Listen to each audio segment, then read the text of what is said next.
So, what's up sa inyo mga ate at kuya? Ako nga pala si Kuya Len at nagbabalik tayong muli dito sa Arise Crossover.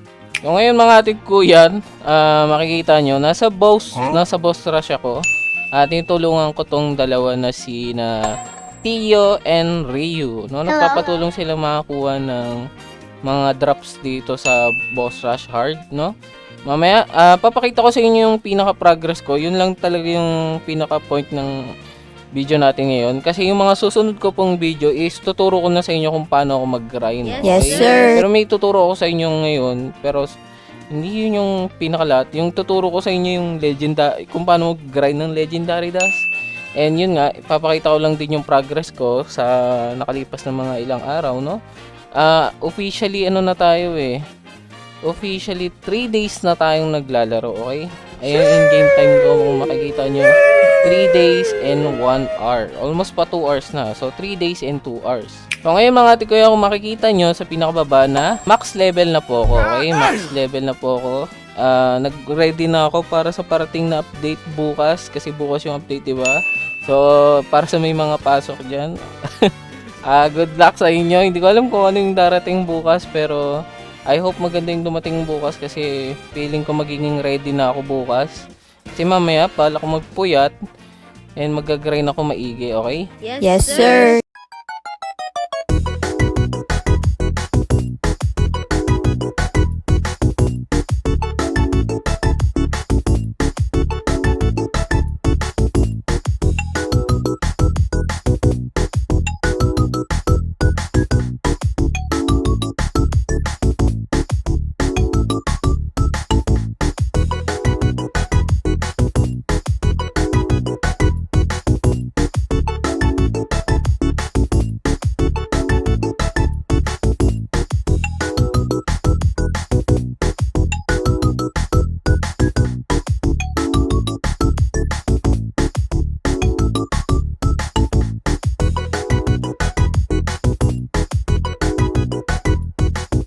So pagdating naman sa shadow ko mga ate at kuya, kung makikita nyo, medyo hirap pa tayo.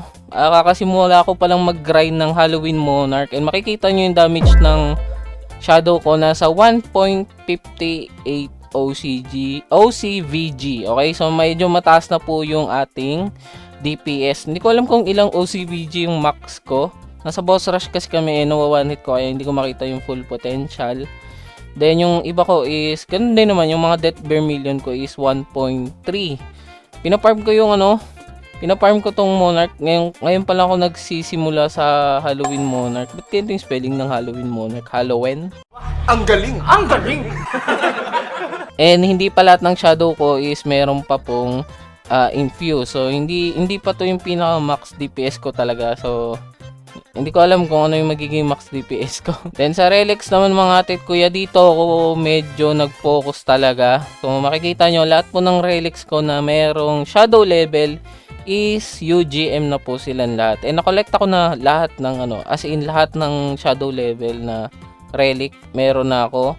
Pwede lang siguro yung sa mga iba pa. Hindi ko alam kung ano po iba pang relic Pero yung ibang relic tulad ng mga EXP, ito, EXP hindi pa sila max. Yung sa weapon, tapos yung sa drops, hindi ko rin max yung drops. Yung mga drops ko hindi pa max. Ang inuna ko lang talaga para mas mabilis po makaprogress is yung sa shadow level, kasi nga ang lakas ng shadow ngayon.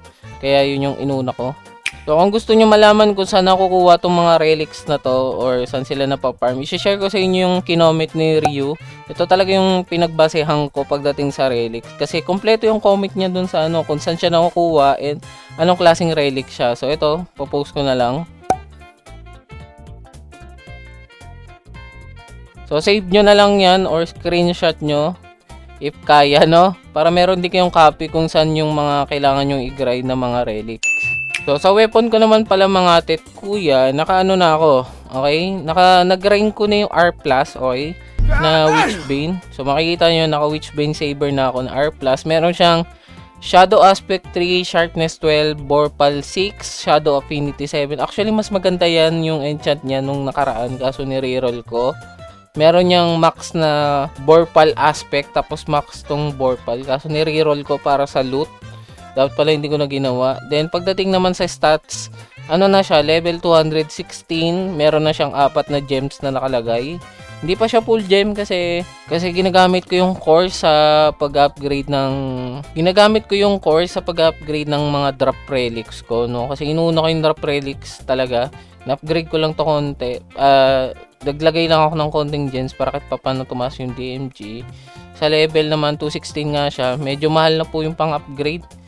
Naubos yung pera ko. Tingnan nyo, 13 DV lang yung yung pera ko. So ito guys, kakatapos lang natin tumulong sa kanila. Pwede ko na ipakita sa inyo yung DMG ko. Ito makikita nyo sa gilid, nasa 60 OCG tayo, no? Pumapalo ng 67 yung peak. Hindi ko alam mabilis kasi pero nakita ko parang 67. Hindi na masama, pero madami pa tayong pwedeng i-improve, katulad nga ng Shadow kapag nakakuha ko ng full Halloween. Halloween. Ba't magkinto spelling Halloween Monarch? Yun. Mas tataas yung DMG natin. Sa titles naman mga tet kuya, ang gamit ko ngayon is etong Omni Monarch. Okay? Pag naka 1k kayo na level, may 52 na shadow level, tapos may 30 buff chan, 30 drop chan, shadow level, weapon damage. So madami siya and maganda siya gamitin. Tapos ito naman yung isa, kakukuha ko lang kanina, yung Eternal Sunlord sa desert. Umabot kami ng 294. Kasama ko sila Mew, sila LCK.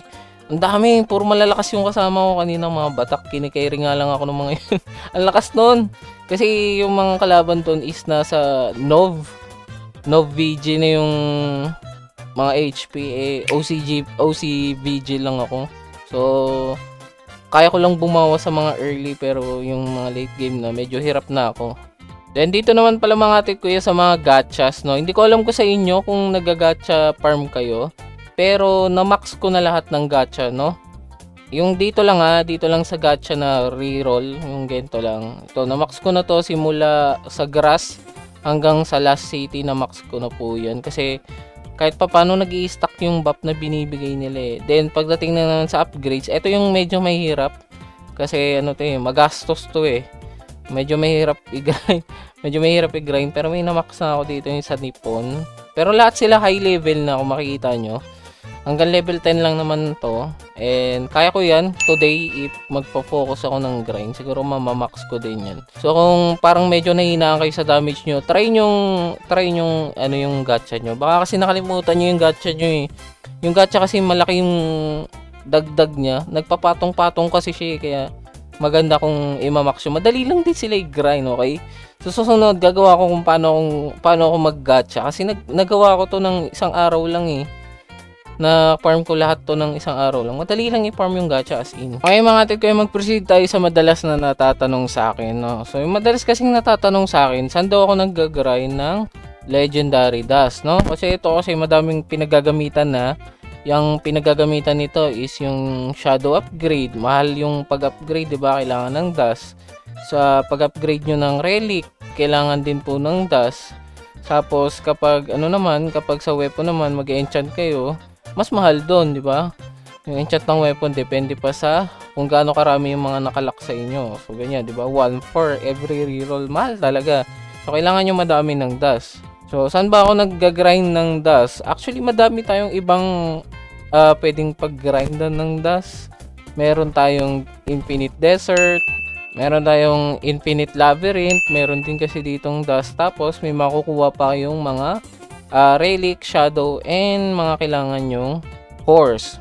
Tapos meron din tayo ng Infinite Castle, which is almost same lang dun sa dalawa. May core, merong dust na pwede nyo i-grind, and meron kayong mga relic tapos shadow na pwede nyo makuha.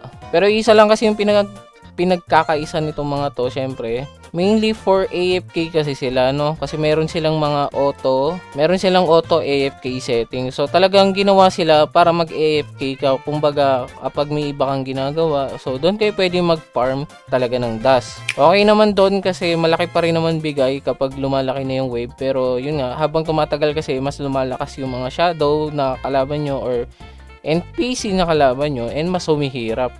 Pero kung gusto nyo naman yung consistent grind ng dust, may tatlo akong alam na i-share sa inyo. So yung una mga titkuyas, hindi na to secret kasi dungeon, okay? Dungeon talaga yung pinakauna.